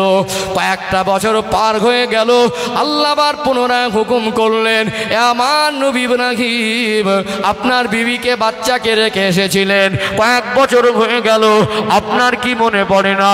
আপনি জান আমি আল্লাহ আপনার বিবিকে আর বাচ্চাকে কেমন রেখেছি, একবার গিয়ে দেখে আসুন। আল্লাহর হুকুম মৌসুমে পুনরায় হযরতে নবী ইব্রাহিম আলাইহিস সালাম যখন আবার তিনি চলে আসলেন এই মক্কার জমিনে, এসে দেখলেন বাচ্চাকে আর মা হাজেরাকে রেখে গিয়েছিলেন, যেখানে কোনো খাদ্য আর পানি ছিল না। এই কয়েক বছরের ব্যবধানে এখানে মানুষের বসতির মতো একটা পরিবেশ তৈরি হয়ে গেছে। জোরে বলুন সুবহানাল্লাহ। ব্যবসায়ী কাফেলা আসে, থামে, যায়, পানি নিয়ে যায়, মায়েরকে খাদ্য দেয়, বেশ একটা বসবাসের একটা উপযোগী আল্লাহ পরিবেশ তৈরি করছেন। যেহেতু ওই বংশ, ওই খানদানে আল্লাহ পাক আমাদের রসুলকে পাঠাবেন। ওই জমিনটা বসবাসের অনুপযোগী ছিল, ওখানে শ্রেষ্ঠ কূপের, শ্রেষ্ঠ পানির সূচনা করে দিলেন। বলুন সুবহানাল্লাহ। মার ইমানি পরীক্ষা যে দৌড়েছিলেন, এই দৌড়াদৌড়িটাকে আল্লাহ স্মৃতি হিসাবে পৃথিবীর মানুষের জন্য দিলেন। সবাই দৌড়াবেন, আল্লাহর কাবা ঘরের মেহমান যারা হবে তারাই দৌড়ায়। সাফা মারওয়া সাই করতে হয়। এই পাহাড় দুটোর কথা আল্লাহ কোরআন শরীফে বলেছেন না বলেননি? ইন্না সাফা আল মারওয়াতা, একটা সাফা পাহাড় আর একটা মারওয়া পাহাড়, মিন শাআইরিল্লাহ। এই সাফা মারওয়া পাহাড়ের কথাটা আল্লাহ কোরআন শরীফে দিয়েছেন। এই মায়ের দৌড়াদৌড়িটা আল্লাহ হাজি হাজ্জিনদের জন্য আল্লাহ সাই করার মধ্যে আল্লাহ শামিল করে দিয়েছেন। বলুন সুবহানাল্লাহ। হজের একটা বিধান। অর্থাৎ সম্মানিত ভাইরা, যেমন কঠিন পরীক্ষা দিয়েছেন, মা স্মৃতিটাকে আল্লাহ কিয়ামত পর্যন্ত রাখবেন। আমাদের বর্তমান সময় যারা এই বন্ধনের লোনে যুক্ত হয়েছে না, বন্ধনের লোনে যুক্ত হয়েছে না, আপনি বলতে পারবেন আপনাদের এই গ্রামে আগামীকাল কি রান্না হবে বাড়িতে নেই, এরকম বা একটা বাড়ি দেখাতে পারবেন? জামাত তো একসঙ্গে হবে নামাজের শেষে, হ্যাঁ, দোয়া শেষে, দোয়ার পরে জামাত হবে। অনেকে মনে করছেন নামাজ কি হয়, তো দিনের বেলা যেহেতু মাহফিল, দুপুরবেলা আজান হয়েছে, আমরা জলসা মাহফিল আমরা 1:15 দিকে শেষ করে দিন, ইনশাআল্লাহ একেবারে জামাত পড়ো, যেভাবে কথা হয়েছে। ওই জন্য আপনারা নামাজের জন্য ব্যতিব্যস্ত হওয়ার চিন্তা নেই, কারণ নামাজ তো সবাইকে পড়তে হবে, ওটা ফরজ নামাজ। বরং জলসার আগে নামাজ, যেহেতু আমাদের রক্ত লম্বা টাইম আছে, আমরা আজ এমনি 1-1:30 দিকে অনেক জায়গায় মসজিদে জামাত হয়, অসুবিধা নেই। এই টাইমে আমরা একসঙ্গে দোয়া শেষ করে জামাত করে নামাজ পড়বো ইনশাআল্লাহ। যারা নামাজের জন্য চিন্তিত আছেন, চিন্তার কারণ নেই, আপনারা এসে বসেন অজু করে, আমরা একসঙ্গে জামাত করে নামাজ পড়বো। আজকে জামাত মসজিদে কটায় হয় প্রত্যেক দিন? আচ্ছা, অন্যদিন কটায় হয়? আচ্ছা, আজকে আপনাদের মসজিদে 1:45 জামাত হবে ইনশাআল্লাহ। ও ভাই জানেরা, সোনার মানিক যুবকেরা, আব্বারা মায়েরা, ওই জায়গাটাকে আল্লাহ পৃথিবীর জমিনের শ্রেষ্ঠ জায়গা হিসাবে কবুল করেছেন। পুনরায় ইব্রাহিম আলাইহিস সালাম আসলেন, তখন দেখলেন হযরত ইসমাইল আলাইহিস সালাম হাঁটতে শিখেছে, বলতে শিখেছে, চলতে শিখেছে। কয়েক বছর পরে সন্তান যখন বড় হয়ে যায়, আব্বা আব্বা বলে ডাকতে শেখে, মা মা বলে ডাকতে শেখে। বলুন তো দেখি, সন্তানের উপরে দয়া মায়া মহব্বত বাড়বে না কমবে? পুনরায় এসে দেখলেন আল্লাহ আমার বাচ্চাকে আর বিবিকে হেফাজত করেছেন। ইব্রাহিম আলাইহিস সালাম খুশিতে শুকরিয়া আদায় করলেন, বিবি বাচ্চার সঙ্গে আনন্দে দিন অতিবাহিত করতে লাগলেন। এমন সময় একদিন রাতে হঠাৎ ইব্রাহিম আলাইহিস সালাম ঘুমের মধ্যে স্বপ্ন দেখছেন, এ আমার নবী ইব্রাহিম, আপনি কুরবানি করুন। ঘুম ভেঙে গেল, উঠে বসে পড়লেন, ভাবতে লাগলেন আল্লাহ দয়াময় আমাকে কুরবানি করার আদেশ করেছেন। আমরাও তো স্বপ্ন দেখি, আমাদের জীবনে কিছু নোংরা স্বপ্ন আসে। নবীদের স্বপ্ন আর সাধারণ মানুষের স্বপ্ন এক নয়। নবীদের স্বপ্নটা হলো এক প্রকার ওহী। আল্লাহ যদি নবীদেরকে স্বপ্নে কিছু বলেন, সেটাও আল্লাহর আদেশ। সকাল হয়ে গেল, আল্লাহর হুকুমের স্বপ্ন দেখে 100 উট আল্লাহর রাস্তায় কুরবানি করে দিলেন। বলুন সুবহানাল্লাহ। আবার দ্বিতীয় দিন ঘুমের মধ্যে স্বপ্ন দেখছেন, আমার নবী ইব্রাহিম আপনি কুরবানি করেন। ঘুম ভেঙে গেল, ভাবতে লাগলেন একই স্বপ্ন তো আমি গত রাত্রিরে দেখেছি, আমি তো উট কুরবানি করেছি, মনে হয় আমার কুরবানি আল্লাহর দরবারে মঞ্জুর হয় নাই। আবার দ্বিতীয় দিন সকালে 100 উট কুরবানি করে দিলেন। আবার তৃতীয় দিন রাতে আল্লাহ স্বপ্নের মধ্যে বলতে লাগলেন, আমার নবী ইব্রাহিম আপনি ওই বস্তুটাকে কুরবানি করেন যেটা আপনার কাছে সব থেকে বেশি প্রিয়। ঘুম ভেঙে গেল, উঠে বসে ভাবতে লাগলেন আমার কাছে সব থেকে প্রিয় বস্তুকে আজ থেকে আল্লাহ আমাকে 2 দিন আগে থেকে বোঝাতে চেয়েছেন, আমি একটু বুঝতে দেরি করে ফেলেছি। প্রিয় বস্তু বলতে আমার প্রিয় বস্তু যদি আল্লাহ কুরবানি করার আদেশ দেন, আমার ইসমাইলের উপরে আমার এত মায়া, আমার ইসমাইলকে যতটা আমি প্রিয় মনে করি অতটা প্রিয় আর অন্য কিছু মনে হয় না। তাহলে আমার আল্লাহ আমাকে আবার পুনরায় একটা কঠিন পরীক্ষায় ফেলে দিয়েছেন। আমার ইসমাইলকে আমার আল্লাহ কুরবানি করার হুকুম দিয়েছে। তাফসীরের কিতাব এসেছে ইসমাইল আলাইহিস সালামের বয়স তখন খুব বেশি নয়, শুধুমাত্র এতটুকু উল্লেখ হয়েছে আব্বা মা যদি কিছু হুকুম করে সেটা সহযোগিতা করতে পারত। এভারেজ কোনো মুসান্নিফ কিতাবে লিখেছেন যে 8 বছরের মতো এভারেজ কম বেশি বয়স হবে। কত বছর? একটা কিছু কথা বললে এনে দেয়, কথা শুনতে পায়, কথা বোঝে, এরকম একটা বয়সে পৌঁছালো। তখন আল্লাহ হুকুম করলেন কুরবানি করেন। একটা ফুটফুটে চাঁদের মতো বাচ্চা। আমাদের অন্তর আর নবীদের অন্তর তো এক নয়, নবীদের হৃদয়ে মায়া মহব্বত বেশি। যখন আল্লাহর হুকুম হলো যে কুরবানি করেন, এই বাচ্চা কুরবানি করা, এই সিদ্ধান্তে বাস্তবায়ন করা, এটা কি সহজ না কঠিন? সহজ না কঠিন? এটা কঠিন। তাহলে ঈমান যেমন নিখুঁত, আল্লাহ কত কঠিন পরীক্ষায় ফেলে দিলেন। এই পরীক্ষা যদি আজকে দিনে আল্লাহ আমাদের মাঝে কাউকে নিয়ে নিতেন, এই ঈমান শেখার জায়গায় আমরা ঈমান হারিয়ে ফেলতাম। আজকে বহু পণ্ডিত বলতো যে মানুষটার মানে ব্রেনের ডিস্টার্ব হয়েছে, তো বাচ্চা কুরবানি করতে পারে, বলতো না? বলতো না?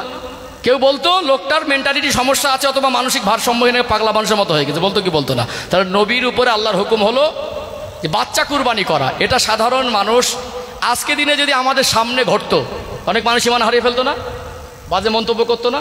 কিন্তু আল্লাহর পরীক্ষা দেখুন, আল্লাহ বোঝাচ্ছেন যে আল্লাহর সঙ্গে যার গভীর সম্পর্ক হয়, আল্লাহর উপরে যার অটুট ভরসা থাকে, আল্লাহকে যে সৃষ্টিকর্তা বলে মানে, আর আল্লাহর হুকুমটা বান্দার জন্য ক্ষতি নয় কল্যাণ, এই বিশ্বাসটা যার কাছে থাকে, যতই কঠিন হুকুম তার কাছে হোক, তার কাছে অসম্ভব মনে হয় না।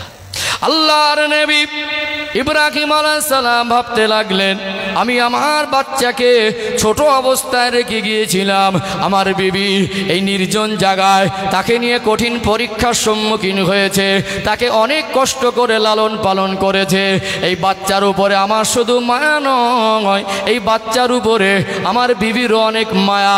মায়ের কাছ থেকে সরাসরি কুরবানি দেব বলে বিদায় নেওয়াটা কঠিন হবে। শুধু বললেন, বিবি হাজেরা ইসমাইলকে গোসল করিয়ে উত্তম পোশাকটা পরিয়ে দাও। আম্মা জান হাজেরা ভাবলেন আব্বা কোথাও নিশ্চয়ই বেড়াতে নিয়ে যাবে, আব্বা সাজিয়ে দিতে বলছেন মনে। মা খুশি হয়ে গোসল করালেন, উত্তম পোশাকটা পরিয়ে দিলেন। কাবা বাইতুল্লাহ শরীফ সংলগ্ন ওখানে যে বসবাসের স্থান, ওখান থেকে সেই মিনা, মুজদালিফা, আরাফা, হাজি সাহেবরা যে সমস্ত জায়গাগুলো নিজে চোখে দেখে এসেছেন, ভাবতে লাগলেন মিনার ময়দানে গিয়ে একটা নির্জন জায়গায় পাহাড়ের আড়ালে গিয়ে আল্লাহর হুকুমটা বাস্তবায়ন করব। শয়তানের কাজ হলো ধোঁকা দেওয়া। ছোট বাচ্চাকে সাথে করে নিয়ে যাচ্ছে, যে বাচ্চাটা ফুটফুটে সোনার মানিক বাচ্চা, আব্বাকে আব্বা বলে ডাকে, আব্বার কথা শোনে, সেই বাচ্চাটার মনে শয়তান ধোঁকা দিতে লাগলো। হযরত ইসমাইল, তুমি কোথায় যাচ্ছ তুমি কি জানো? তোমার আব্বা তোমাকে জবাই করতে নিয়ে যাচ্ছে। এতটা যদি মনের মধ্যে অসহসা দেখায়, একটা ছোট বাচ্চার মনে প্রশ্ন হবে কি হবে না? প্রশ্ন হবে। যে জায়গাটা ধোঁকা দিয়েছিল, শয়তান অসহসা দিয়েছিল, ওই জায়গাটা নিশানা করে দেওয়া আছে, ওখানে 3টে শয়তানকে পাথর মারতে হয়। ছোট শয়তান, বড় শয়তান, মেজো শয়তান। জামরায় পাথর মারার আদেশ হজের বিধানের মধ্যে আছে না নেই? পাথর মারতে হয়।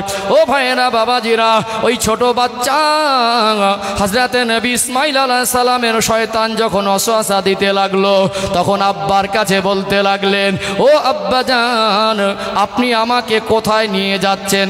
বলুন তো, নবী হয়ে কি মিথ্যা বলতে পারেন? কোনো নবীরা জীবনে মিথ্যা বলেন না। এরকম একটা কঠিন মুহূর্ত, এই সময় বাচ্চাকে কি ভাষায় বোঝাবে তাকে জবাই করতে নিয়ে যাচ্ছে? আব্বার জন্য উত্তরটা সহজ না কঠিন? একদিকে যেমন কষ্টের, অপর দিকে তেমন কঠিন। নবী হয়ে মিথ্যার আশ্রয় নিতে পারবেন না। বাপ বেটার যে কথোপকথন, আমার আল্লাহর এত পছন্দ হয়ে গেল, আমার আল্লাহ এতটা খুশি হয়ে গেলেন, ওই মুহূর্তটা আল্লাহ আল্লাহ কথোপকথনটা হুবাহু কোরআন শরীফে দিয়েছেন। বলুন সুবহানাল্লাহ। নবী ইব্রাহিম আলাইহিস সালাম ভাবলেন, আমি আমার সন্তানকে আমি কি বলে সত্যটা লুকাবো, অর্থাৎ লুকানোটা ঠিক হবে না। সন্তানের মুখের দিকে তাকিয়ে বলতে লাগলেন, ক্বালা ইয়া বুনাইয়া ইন্নী আরা ফিল মানামি আন্নী আযবাহুকা ফানজুর মাযা তারা। কোরআন শরীফের আয়াত, আল্লাহ বলছেন, এই আয়াতটা আল্লাহ কোরআন শরীফে দিলেন। ওই সময় ইব্রাহিম আলাইহিস সালাম তিনি বলতে লাগলেন, ক্বালা ইয়া বুনাইয়া, হে আমার বৎস, আমার কলিজার টুকরা সন্তান, ইন্নী আরা ফিল মানামি আন্নী আযবাহুকা ফানজুর মাযা তারা।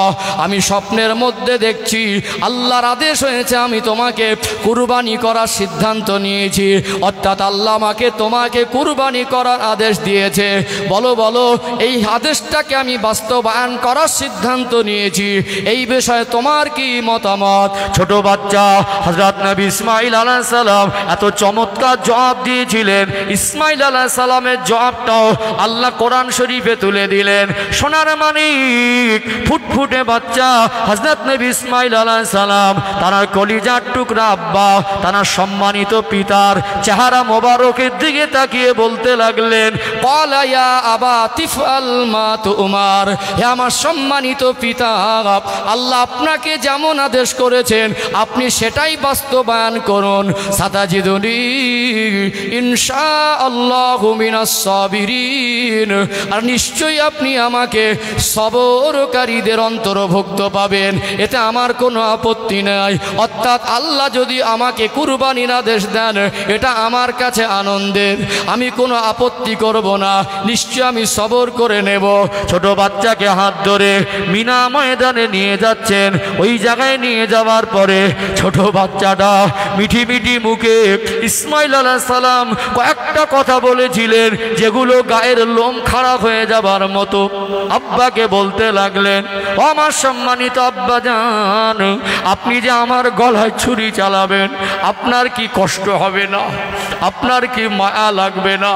আপনি যখন আমার গলায় ছুরি চালাবেন আপনি একটা কাপড় দিয়ে আপনার এই চোখটা বেঁধে নেবেন, আর আপনি আমার হাত পা বেঁধে চিৎ করে শোয়াবেন না, আপনি আমাকে উপর করে শুইয়ে দেবেন। কেননা চোখ খোলা অবস্থায় আপনি যে আমায় বড় ভালোবাসেন, আপনি যে আমায় বড় মায়া করেন, আমার চেহারার দিকে তাকিয়ে ছুরি চালাতে তো আপনার বড় কষ্ট হবে। আপনি যদি আল্লাহর হুকুম বাস্তবায়ন না করেন আল্লাহ অসন্তুষ্ট আর নারাজ হয়ে যাবে। আব্বাজান আপনি আমাকে উপর করে শোয়াবেন আর একটা রশি বা দড়ি দিয়ে আমার হাত আর পা বেঁধে দেবেন। কেননা আমি যদি কষ্টে হাত পা নাড়ানাড়ি করি, আমার পায়ের আঘাত যদি আপনার শরীর মোবারকে লেগে যায়, আপনি আমার সম্মানিত পিতা আব্বার সামনে বেয়াদবি হয়ে যাবে। আব্বাজান আমার বিদায় দাবি, আমি তো কুরবানি হয়ে যাব, আপনি আমার এই রক্তমাখা জামাটা যেন মরু ময়দানে ফেলে দেবেন না। আমার মা আমাকে অনেক ভালোবাসে, আমার মায়ের কাছে উপহার দেবেন।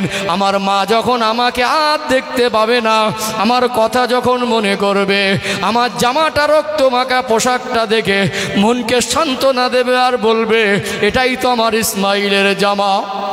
আল্লাহর হুকুম বাস্তবায়ন করার জন্য চোখ বেঁধে নিলেন, বাচ্চার হাত পা বেঁধে উপর করে শুইয়ে দিলেন। বিসমিল্লাহ আল্লাহু আকবার বলে ছুরিটা চালাতে গেলেন। ছুরির উপরে আল্লাহর অর্ডার হয়ে গেল, ছুরির উপরে আল্লাহর হুকুম হয়ে গেল। এ আমার সৃষ্টি মখলুক একটা ধাতু ছুরি, খবরদার যেন আমার নবী ইসমাইলের শানে বেয়াদবি না হয়। জোরে বলেন না, নারে তাকবীর। চোখ বাঁধা ছুরি চালাচ্ছে, ছেলেটা আওয়াজ দিয়ে বলে আব্বাজান আপনি কি মায়ে পড়ে গেলেন? ছুরি চালাচ্ছেন বুঝতে পারছি, লাগে না কেন? ভাবলেন ছুরিতে তো যা হাত দিচ্ছি গলা কেটে যাবারই কথা, আমি তো আল্লাহর হুকুম অমান্য করতে পারবো না। চোখটা খুলে দেখলেন গলায় আছে না অন্য জায়গায়, চোখ খুলে দেখলেন ছুরিটা তো গলায় আছে, আবার চোখ বেঁধে নিলেন। বিসমিল্লাহ আল্লাহু আকবার, ছুরি চালাচ্ছেন, গলা কাটে না। ছুরিটাকে ছুঁড়ে ফেলে দিয়েছিলেন, যেখানে ফেলে দিয়েছিলেন ছুরির ধারালো অংশ লেগে দাগ হয়ে গেল, কাকর মাটি কেটে, মানে ছুরিতে ধার আছে। আবার চোখটা বেঁধে নিলেন, বিসমিল্লাহি আল্লাহু আকবার, চোখ বাঁধা অবস্থায় ছুরি চালাবেন। আল্লাহ হুকুম করে দিলেন, আমার ফেরেশতা জিবরাইল, দেখো দেখো, আমি আল্লাহ যাকে খলিল বলেছি, আমি আল্লাহ যাকে বন্ধু বলেছি, এমনি বন্ধু বলে নাই, প্রকৃত আল্লাহর বন্ধুকে একবার দেখো। আমি আল্লাহ যখন হুকুম করেছি, আমি আল্লাহর আদেশ মানুষের জন্য ক্ষতির কারণ হতে পারে না, বরং আমি আল্লাহ যা আদেশ দেই ওটা বান্দা বান্দির কল্যাণের জন্য। দেখো দেখো, এত কঠিন হুকুম আমি আমার ইব্রাহিমকে দিয়েছি। আমি আল্লাহকে এত বেশি ভালোবাসে, আমি আল্লাহর হুকুম অমান্য করে নাই। যে আমাকে এত ভালোবাসে, আমি আল্লাহর ভালোবাসা বান্দার ক্ষতি হতে দেই না। জান জান, জান্নাত থেকে দুম্বা নিয়ে গিয়ে আপনি ইসমাইল আলাইহিস সালামকে ছুরির তলা থেকে সরিয়ে জান্নাতি দুম্বাটাকে আপনি শুইয়ে দেন। চোখ বাঁধা অবস্থায় ছুরি চালালেন, জান্নাতি দুম্বা জবাই হয়ে গেল, হাতে গরম রক্ত লেগে গেল। চোখটা বা তখন খোলা ছিল না, বাঁধা অবস্থায় ছিল, হাতে গরম রক্ত লেগেছিল। মনে মনে করতে লাগলেন, আমি আমার সন্তানকে জবাই করেছি, কিন্তু চোখটা খুলে দেখলেন আল্লাহ দয়াময় তানার বাচ্চাকে হেফাজত করে আমার আল্লাহ জান্নাত থেকে দুম্বা প্রেরণ করেছেন। জোরে বলেন না সুবহানাল্লাহ।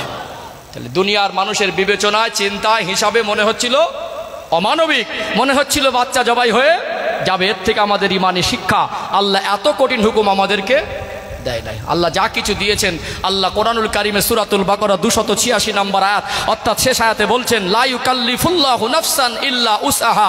আমি আল্লাহ আমার বান্দিকে এরকম একটা হুকুম চাপিয়ে দেইনি যেটা বান্দা পারবে না। মানে ইসলাম আমাদের জন্য বোঝা নয়। আল্লাহ যা কিছু আদেশ নিষেধ করেছেন এগুলো আমাদের উপর আল্লাহ বোঝা হিসেবে চাপিয়ে দেয়নি। যেটা আমরা পারবো না সেটা আল্লাহ এরকম হুকুম একটাও দেয়নি। যদি আপনার কাছে ইসলাম কঠিন মনে হয়, তাহলে আপনি ইসলাম জিনিসটাই বুঝতে পারেননি। ইসলাম জিনিস সহজ, কঠিন নয়। আমি ইসলাম কি এই পর্বে আমার বিস্তারিত আলোচনা আছে, আপনারা শুনে নেবেন। কোনো হুকুম ইসলাম কঠিন নয়, অন্তত একটা উদাহরণ দিলে পরিষ্কার হয়ে যাবে ইনশাআল্লাহ। তাহলে একজন নবীর উপর আল্লাহ এরকম কঠিন পরীক্ষা নিয়ে সে সন্তান কুরবানির আদেশ দিয়েছিলেন, তিনি পিছু পাহননি, আল্লাহ রেজামন্দি হাসিল করেছিলেন। কথা ঠিক না বেটি? ফলাফল কি দাঁড়ালো? আল্লাহর হুকুম মানলে মানুষের হিসাবেও যদি মনে হয় ক্ষতি, কিন্তু ফলাফল ক্ষতি হয় না। আর ইমানদারের কাছে যতই কঠিন মনে হোক হুকুম মানুষের বিবেচনায়, ওটা অসম্ভব মনে হয় না। অর্থাৎ আল্লাহ আমাদেরকে এই সামনে কুরবানির ঈদ স্মৃতিটাকে আল্লাহ রেখেছেন। ঈদুল আজহা এর অর্থ হলো ত্যাগের উৎসব। কিসের উৎসব? ত্যাগের উৎসব। ঈদুল আজহার অর্থ হলো ত্যাগের উৎসব। কুরবানির অর্থ হলো নিকটবর্তী হওয়া, আল্লাহর নিকটবর্তী হওয়া। আল্লাহ পাক কোনো মানুষের উপরে কোনো আদেশ বোঝা হিসাবে চাপিয়ে দেয়নি। ধনী মানুষের উপরে এক্সট্রা 3টে হুকুম। খুব সংক্ষিপ্ত আকারে বলবো, সময় স্বল্প। কুরবানির কয়েকটা কথা বলতে হবে, প্রচণ্ড গরম, জোহরের নামাজ, বিস্তারিত আগে বাড়ানোর ইচ্ছা নেই। কাটা কাটা করে কয়েকটা কথা বলি, মগজে ঢুকিয়ে নেন। কুরবানির বিষয় কয়েকটা মাসালা, কয়েকটা বিষয়টাকে একটু বুঝিয়ে দেই ইনশাআল্লাহ। দরকার আছে না? নেই? আছে না? যেমন মা হাজেরার সেই পরীক্ষা স্মৃতিগুলো হজের মাধ্যমে জারি রেখেছেন, ঠিক তেমনি কুরবানির আদেশটাও সেই মিনায় জারি রেখেছেন। এবং যেখানে শয়তান অসওয়াসা দিয়েছিল, অসওয়াসার জায়গাটা আল্লাহ চিহ্নিত করে সেখানে ওই জামরাতে পাথর মারার সিস্টেমটাকে আল্লাহ জারি রেখেছেন। এবং ওই কুরবানির স্মৃতি হিসাবে আল্লাহ আমাদেরকে কুরবানির আদেশ দিয়েছেন। দুটো ঈদের ইতিহাস খুব সংক্ষিপ্ত আকারে বলতে গেলে আপনাদের বলি, খুব সংক্ষিপ্ত আকারে। ঈদের ইতিহাস ঈদের পরপরই আমি আলোচনা করেছিলাম। আগামী ঈদের পরপর আলোচনা আপনারা আমার আলোচনাগুলো পাবেন। আমি চেষ্টা করি প্রাসঙ্গিক আলোচনাগুলো বর্তমান প্রেক্ষাপটকে সামনে রেখে তুলে ধরার। তো আল্লাহ নবী সাল্লাল্লাহু আলাইহি সাল্লাম 40 বছর বয়সে নবুয়ত পেলেন। কত বছর বয়সে? খুব শর্টে বোঝাচ্ছি, ঈদের ইতিহাসটা বোঝাচ্ছি, কারণ ঈদ কবে থেকে আমরা জানি না। তিনি 13 বছর মক্কায় দিন প্রচার করেছেন। কত বছর? 13 বছর। বহু ঘাত প্রতিঘাত, বহু বাধা আপত্তিকে উপেক্ষা করে আল্লাহর হুকুম থেকে তিনি পিছু পা হন নাই। অর্থাৎ তিনি যখন হিজরত করে মদিনা এসেছিলেন, তার বয়স তখন 53 বছর। কত বছর? 53 বছর বয়সে আমার নবী হিজরত করলেন। মদিনায় এসেও আল্লাহ নবী দিন প্রচার বন্ধ করেন নাই। যার নবী যখন হিজরত করে গেছেন, আস্তে আস্তে মক্কার সাহাবীরা তারাও সর্বস্ব ত্যাগ করে নবীর মহব্বতে তারাও জন্মভূমি ছেড়ে হিজরত করে তারাও মদিনায় চলে গিয়েছিলেন। মদিনায় গিয়ে আল্লাহ নবী দেখলেন মদিনার মানুষেরা বাৎসরিক দুটো অনুষ্ঠান, মেলা, উৎসব পালন করত। ইতিহাস বলে একটার নাম হলো নওরোজ, আর একটার নাম হলো মেহেরজান। ভালো করে বুঝবেন, একটার নাম নওরোজ আর একটার নাম হলো মেহেরজান। আজও পর্যন্ত ইরানে এই অনুষ্ঠান পালিত হয়। এটা কয়েক হাজার বছরের পুরনো একটা মেলা, ওদের পূর্বপুরুষের ঐতিহ্য। এখন মেলা মানে ফাংশন হয় না, সেখানে জুয়া হয়, সেখানে নাচানাচি হয়, অশ্লীল হয়, সেখানে বেহায়াপনা হয়, যেটা আমাদের বর্তমান শিক্ষিত পরিবেশে এখন বলছে মানুষ সভ্য। তাহলে জাহিলিয়াতের যুগের মেলা কি ছিল? সেখানে জুয়া, মদ, চুরি, মহিলাদের উলাঙ্গপনা, নাচ বেহাপনা ছিল। সেখানে তাদের একটা আনন্দের উৎসব। বাৎসরিকে দুটো বড় মেলা, নওরোজ আর মেহেরজান। যখন ইসলামের মধ্যে এসেছেন, মদিনার মানুষ আল্লাহ নবীকে বলতে লাগলেন, ইয়া রাসূলুল্লাহ, মুসলমানদের জন্য আল্লাহকে কোনো আনন্দের দিন দেয় নাই? এটা প্রশ্ন হবে না? যখন মুসলমান হয়েছে এরা তো মেলা যেতে পারবে না। পারবে কি? মেলা যেতে, অশ্লীল জায়গায় যাওয়ার পারমিশন ইসলাম দেয়নি। তখন প্রথম হিজরি আল্লাহ নবী কিছু বলেননি, 1 বছর হয়ে গেল। মদিনায় দ্বিতীয় হিজরিতে আল্লাহ নবী রোজা, দ্বিতীয় হিজরি সনে আল্লাহ পাক কোরআন আয়াত নাজিল করে রোজা ফরজ করেছিলেন। রোজা ফরজ হয়েছে কত বছর বয়সে? নবীর 55 বছর বয়স। ইসলাম প্রচার শুরু করছেন নবীর 40 বছর বয়সে। মক্কার জমিনে রোজাও ছিল না, ঈদও ছিল না। প্রত্যেকটা নবীর উম্মতের উপরে আল্লাহ রোজা ফরজ করেছিলেন, কিন্তু ঈদ কোনো নবীর উম্মত পায়নি আমাদের নবীর উম্মত ছাড়া। দ্বিতীয় হিজরি সনে আল্লাহ রোজা ফরজ করলেন এবং জিবরাইল আলাইহিস সালামকে আল্লাহ সুসংবাদ দিলেন যে আপনি বলুন আপনার সাহাবীদেরকে, ওরা নওরোজ আর মেহেরজান অনুষ্ঠানে যেতে পারে না। আল্লাহ ওই দুটো দিনের থেকে উত্তম দুটো দিন দিয়েছেন, একটা হলো ঈদুল ফিতর আর একটা হলো ঈদুল আজহা। 1 মাস রোজা রাখার পরে রোজা ভাঙার ঈদ, বুঝতে পেরেছেন? ওই ঈদের দিনের আমল থেকে আমাদের অনেক শিক্ষা আছে। ঠিক কুরবানির ঈদ, ঈদ মানে আনন্দ, ঈদ উৎসব, এই ত্যাগের ঈদ। এর থেকে আল্লাহ পৃথিবীতে মানুষকে ধনী আর গরিব করেছেন। কি করেছেন? ধনী আর গরিব। ধনীদের উপরে আল্লাহ এক্সট্রা 3টে হুকুম দিয়েছেন, হজ, জাকাত আর কুরবানি। হজ, জাকাত আর কুরবানি। অর্থাৎ এই কুরবানির মাধ্যমে মানুষের ভিতরে ভেদাভেদ মেটে, ঈদগার ময়দানে ভেদাভেদ মেটে। আমরা ঈদের দিনে কুরবানি করি। এই কুরবানি মানে ত্যাগের ঈদ, ত্যাগের উৎসব। এবং কুরবানি মানে আল্লাহর নিকটবর্তী হওয়া, আল্লাহর উদ্দেশ্যে কুরবানি করা। এতে সুন্দরভাবে আমরা গোশতটাকে 3 ভাগে ভাগ করে, 1 ভাগ অসহায়কে, 1 ভাগ প্রতিবেশীকে, 1 ভাগ বাড়িতে রাখা। এটা উত্তম পন্থা। এর দ্বারা প্রত্যেকটা স্তরের সব মানুষের বাড়ি বাড়ি গোশত পৌঁছে যায়। সেদিন কারোর বাড়িতে কোনো ভেদাভেদ থাকে না, জোর বাড়ি ভালো মন্দ হচ্ছে, আমার বাড়ি হয় না। এই ভেদাভেদ জিনিসটা ঈদ মেটাতে আসে, মানুষের সঙ্গে মানুষের সম্পর্ক জুড়তে আসে। অর্থাৎ এখানে আমাদের কারোর কাছে বর্তমান সময় মাসালা বলছে, খুব ভালো করে বুঝে নেবেন। 52.5 ভরি রূপা, 7.5 ভরি সোনা বা সোনা রূপা মিলিয়ে এতটা পরিমাণ অর্থর মালিক যদি সে হয়, ঋণ দেনা বাদ দিয়ে তার উপরে কোরবানি ওয়াজিব। ভালো করে বুঝবেন। এখন একটা মানুষ যদি 50 বা 60 হাজার টাকার, এখন 60 হাজার টাকা দিয়ে অ্যাভারেজ রূপার হিসেবে যান তো 60 হাজার টাকা অ্যাভারেজ হবে। 2000 কম বেশি হতে পারে।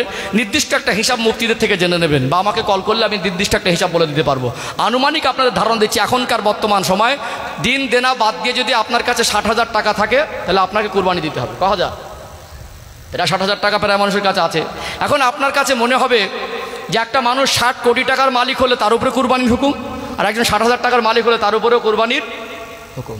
এখন যে 60 কোটি টাকার মালিক, সে চাইলে 2 লাখ টাকা 5 লাখ টাকা দিয়ে একটা উট কিনতে পারবে, সে চাইলে 3 লাখ টাকা দিয়ে একটা বড় গরু কিনতে পারবে, পারবে না? আর আপনি মনে মনে করবেন অনেক কষ্ট করে, ঋণ করে, দেনা করে, একটু কষ্ট করে, পরিশ্রম করে একটা ব্যবসায় দাঁড়িয়ে সবে 60 হাজার টাকা জমিয়েছি, এখন আমি একটুখানি টাকা জমিয়েছি আর আমার উপরে এখনই হুকুম এসে গেল। অনেক মানুষের কাছে এটা কষ্টের হয়, অনেকে দিতেও চায় না, অনেকে ইচ্ছাকৃত কুরবানিও দেয় না। এখানে কোরআন শরীফ থেকে 2টো আয়াত তুলে ধরি, তাহলে বিষয়টা পরিষ্কার হয়ে যাবে ইনশাআল্লাহ। কোরআন শরীফে 30 নম্বর পারায় সূরাতুল ফাজর 15-16 নম্বর আয়াত আল্লাহ বলছেন, ফাআম্মাল ইনসানু ইযা মাবতালাহু রাব্বুহু ফাআকরামাহু ওয়া নাআমা ফায়াকুলু রাব্বি আকরামান। আমি আল্লাহ যখন মানুষকে পরীক্ষা করার জন্য মাল সম্পদ দেই, তখন মানুষ বলে আল্লাহ আমার প্রতি অনুগ্রহ দয়া করেছে। ভালো করে বুঝবেন, যত ধনী মানুষ, পয়সাওয়ালা মানুষ, আর্থিক সচ্ছলতা মানুষের পাশে বসবেন, প্রায় মানুষ বলে আল্লাহ আমাকে অনেক কিছু ভালোবেসে দিয়েছে। এরকম কথা বলে না? বলে না? কিন্তু কজনের মুখ থেকে শুনেছেন যে আল্লাহ আমাকে পরীক্ষা করার জন্য দিয়েছে? আমার সম্মান, আমার চেয়ার, আমার পদ, আমার রাজত্ব, আমার নেতৃত্ব, আমার টাকা, আমার পয়সা, আমার সুখ, আমার শান্তি আল্লাহ পরীক্ষার জন্য দিয়েছে, এটা কজন বলে? এটা খুব একটা কারোর মুখ থেকে শোনে। কিন্তু আল্লাহ বলছেন আমি পরীক্ষা করার জন্য দিয়েছি। ওয়াম্মা ইদা মাবতালাহু ফাকাদারা আলাইহি রিজকা ফায়াকুলু রাব্বি আহানান। আল্লাহ বলছে যখন আমি আল্লাহ কাউকে পরীক্ষার জন্য মনে রিজেককে সংকীর্ণ করে দেয়, অনেক মানুষ বলে আল্লাহ আমাকে হেয় করেছে, অনেকে কষ্টে বলে ফেলে আল্লাহ আমাকে গরিব করে রেখেছে, বলে না? অথচ এটাও পরীক্ষার, আর সম্পদটাও পরীক্ষার, অভাবটাও পরীক্ষার। যেমন অভাবী মানুষের জন্য যদি তারা সবর করে, আল্লাহ তাদেরকে ধনীদের থেকে 500 বছর আগে জান্নাত দেবেন। বলুন সুবহানাল্লাহ। তাহলে একটা হলো ধনী আর একটা হলো গরিব। আল্লাহর খাতায় আপনি যদি নেশাব পরিমাণ অর্থের মালিক হন ঋণমুক্ত জীবনে, তাহলে আপনি আর গরিবদের অন্তর্ভুক্ত হতে পারবেন না। তাহলে আপনি ধনীদের ক্যাটাগরি। আপনি কেন ইতস্তত করছেন? আপনার প্রতিবেশী মানুষটা ভিক্ষা করে খায়, আপনার একজন প্রতিবেশী মানুষ সে বিছানা সজ্জা হয়েছে, চিকিৎসার পয়সা পায় না, আপনার একজন প্রতিবেশী মানুষ দিন দেনা জড়িয়ে আছে, মনের মধ্যে শান্তি নেই, আপনার একজন প্রতিবেশী মানুষ দিন আনা দিন খাওয়া, তার কাছে 1 টাকা জমা নেই। আপনার ঋণমুক্ত জীবনে আপনি সুস্থ সবল আর্থিক সচ্ছলতার মধ্যে থেকে 60,000 টাকার আপনার কাছে জমা আছে, তারপরে আপনি কেন বলছেন যে আমার কষ্ট হচ্ছে? বরং ওই শুকরিয়া আদায় করা দরকার। কি আদায় করা দরকার? শুকরিয়া আদায় করা দরকার। এখানে কারোর প্রশ্ন হবে যে আমি সবে 60,000 টাকার মালিক, আনুমানিক বলছি 2-1,000 কম বেশি হতে পারে, আর আমার উপরে আল্লাহ কুরবানি চাপিয়ে দিলেন। চাপিয়ে দেয়নি। আমরা হানাফি মাযহাবের মানুষ, মাসাল অনুযায়ী একটা উট বা গরুতে বা মহিষে 7 অংশে কুরবানি করা যেতে পারে। ক অংশে? 7 অংশে। একজন 60 কোটি টাকার মালিক, সে 5 লাখ টাকা দিয়ে উট দিক। আপনি 60,000 টাকার মালিক, আপনার উপরে কুরবানির ওয়াজিব, ওই 3 লাখ টাকার কুরবানি ওয়াজিব না। আপনি একটা ছাগল দেন 5,000 টাকা দিয়ে, লা ইয়ানালাল্লাহু লুহুমুহা ওয়ালা দিমাউহা ওয়ালাকিন ইয়ানালুহুত তাকওয়া মিনকুম। আল্লাহ বলছেন তোমাদের যে কুরবানির পশুর রক্ত গোশত আমি আল্লাহর কাছে পৌঁছায় না, তোমাদের নিয়ে তাকওয়াটা আমার কাছে পৌঁছায়। অর্থাৎ একজন যদি 60 কোটি টাকার মালিক হয়, ওই 60 কোটি টাকার মালিক কুরবানি দেয় যদি স্বচ্ছ নিয়েতে আল্লাহর জন্য 5 লাখ টাকা খরচা করে, তার উপর আল্লাহ খুশি হবে যদি কবুল হয়। আর আপনি 60,000 টাকার মালিক, আপনিও কুরবানি দিয়ে সে আল্লাহকে খুশি করলেন, তাহলে আপনার সৌভাগ্য ছোট না বড়? 5,000 টাকা দিয়ে আপনি কুরবানি দিলে যে আল্লাহ আপনার উপরে খুশি হবে, ও 60 কোটি টাকার মালিক, ও 5 লাখ টাকা কুরবানি দিয়ে সে আল্লাহ খুশি হবে। তাহলে ও 5 লক্ষ টাকা খরচা করে আল্লাহকে খুশি করছে, আর আপনার 60,000 টাকাতে 5,000 টাকা খরচা করে আল্লাহকে খুশি করছেন। এটা আপনার সৌভাগ্য না? তাহলে ইসলাম না বোঝার কারণে ওর কাছে কঠিন মনে হয়। অথচ আমরা এখানে মানুষের দেখানোর কিছু নেই। এখানে আমরা চাইলে একটা ছাগল কিনে দেবো। এটা কার জন্য? কার জন্য? আল্লাহর জন্য, ইনশা আল্লাহ। তবে আজকে দিনে মানুষের টাকা পয়সার স্বচ্ছতার জায়গায় সন্দেহের জায়গা দাঁড়িয়ে গেছে। যদি সেরকম সন্দেহের জায়গা তৈরি হয়, অংশ থেকে একটা ছাগল দেবেন।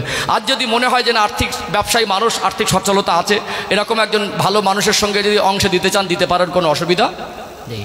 অর্থাৎ না জেনে শুনে যাত্রার সঙ্গে অংশে জড়ানো কবুলিয়াতের ক্ষেত্রে বাধা হতে পারে। তবে মন চাইলে, মন টানলে, ভালো মনে হলে দেবেন, এতে আপত্তি নেই। কথা বুঝতে পারছেন? তাহলে ইনশাল্লাহ যাদের মোটামুটি 60,000 টাকা কম বেশি আছে, আপনারা কুরবানি দেওয়ার নিয়ত করবেন ইনশা আল্লাহ। এটা বোঝা নয়, এটা আপনার আল্লাহ পরীক্ষা করার জন্য দিয়েছেন।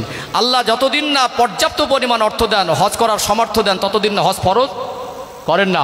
আল্লাহ যতদিন না ঋণমুক্ত জীবনে সাহেবে নেশাব পরিমাণ অর্থ দেন এবং সেটা 1 বছর সংরক্ষিত না থাকে, 1 বছর পর্যন্ত তার কাছে জমা না থাকে, তার উপরে জাকাত আল্লাহ ফরজ করেন না। তাহলে আল্লাহর অফুরন্ত দয়া। আল্লাহ আমাদের যারা আর্থিক সচ্ছলতার মধ্যে আছি, আমরা কুরবানি তো আনন্দের সঙ্গে দেওয়ার কথা, কিন্তু বর্তমান সময়ে 60-70 হাজার টাকা কার কাছে নেই বলেন তো? অধিকাংশ মানুষের কাছে আছে। আর আপনি যদি সত্যিকারে মানুষকে লুকাবেন, আল্লাহকে লুকাতে পারবেন না।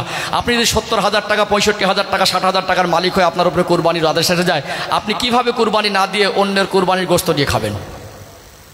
বুঝতে পারছেন না মনে? এমনি আত্মীয় স্বজনের বাড়িতে দিলে খেতে পারবেন, যে কুরবানির গোশত অন্য কেউ দিলে আপনি না খেতে পারবেন না, এমন আপনার জন্য হালাল, কিন্তু আপনার উপরে তো কুরবানি হুকুম, আপনি তো নিজের থেকে কুরবানি দেবেন। এগুলো আমাদের ইসলাম যদি বুঝি তো আমাদের কাছে কঠিন মনে হবার কথা নয়।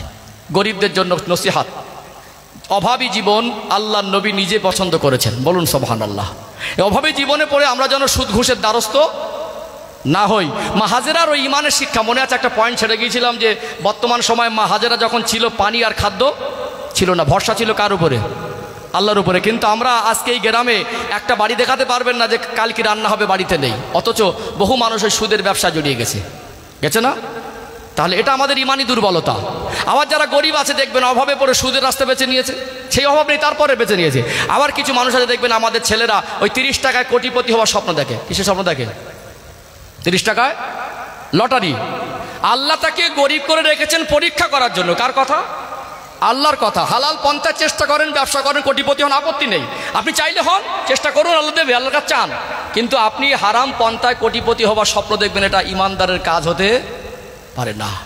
সবর, তাওয়াক্কুল, দোয়া আর শুকুর, 4টে আমল করবেন অভাবী জীবনে, ইনশাল্লাহ আল্লাহ আপনার জন্য জান্নাতের দরজা খুলে দেবে কি বললাম? সবর। বিপদে মুসিবতে কি করতে হবে? সবর করতে হবে। তাওয়াক্কুল, আল্লাহর উপরে ভরসা করতে হবে। আর শুকরিয়া আদায় করতে হবে। লাইন শাকারতুম লাযিদান্নাকুম, শুকরিয়া আদায় করলে আল্লাহ নিয়ামতকে বাড়িয়ে দেবে। আর উদউনি আস্তাজিব লাকুম, আল্লাহ বলছেন তোমরা বিপদে মুসিবতে আমাকে ডাকবে, আমি আল্লাহ ডাকে ছাড়া দেবো। হালাল জি উপার্জন করুন, দিন আনা দিন খাওয়া চলে গেল আলহামদুলিল্লাহ। সবর, শুকুর, তাওয়াক্কুল আর দোয়া, চারটে আমল করবেন, গরিবদের জন্য আল্লাহ জান্নাতের দরজা খুলে যাবে ইনশাআল্লাহ। দুনিয়ায় ধনী গরিব পার্থক্য করি, কবরে গিয়ে পার্থক্য নেই, কাফনে পার্থক্য নেই, মসজিদে গিয়ে পার্থক্য করা যায় না। পৃথিবীর সেরা গরিবকে সামনে দাঁড় করাতে হবে, পিছন থেকে ধনী মানুষ গিয়ে পিছন থেকে টেনে সরিয়ে দিতে পারবে না। সামনে সব থেকে গরিব মানুষ দাঁড়াবে, পিছন থেকে গিয়ে ধাক্কা মেরে সরিয়ে অন্য জায়গায় দেওয়াও যাবে না। অর্থাৎ শ্রেষ্ঠ ইবাদত নামাজ, নামাজের মধ্যে ভাগাভাগির কোনো পার্থক্য নেই। অর্থাৎ ওকে আল্লাহ পরীক্ষা নিচ্ছেন অভাব দিয়ে, আপনাকে আল্লাহ পরীক্ষা নিচ্ছেন অর্থ দিয়ে। অর্থাৎ অর্থ মাল যদি উপার্জন করেন কোনো আপত্তি নেই, আমার কওমের অর্থ দরকার, আল্লাহ আরও দিক। কারণ এই কওমের মানুষ, আমার একটা ভাই চাকরিজীবী হলে, রাষ্ট্রপতি হলে, প্রধানমন্ত্রী হলে, আমার একটা ভাই যদি নেতা হয়, বড় ব্যবসায়ী হয়, পৃথিবীর সেরা ধনী হয়, এই গ্রামের মানুষের উপকার হবে, হবে না? একটা এতিম বাচ্চার জাকাতের টাকা মানুষ হবে, একটা অসুস্থ মা চিকিৎসার পয়সা পাবে, পাবে কি পাবে না? এই জন্য অর্থ যদি আল্লাহ আমাদের দেয়, আমরা অর্থকে দুনিয়ার মায়ে পড়ে জাকাত দেবো না এমন যেন না হয়, কুরবানি দেবো না এমন যেন না হয়, হজ করবো না এমন যেন না হয়। আমরা শুকরিয়া আদায় করবো আর আল্লাহর হুকুমগুলো পালন করবো ইনশাআল্লাহ। আল্লাহ প্রচণ্ড গরম।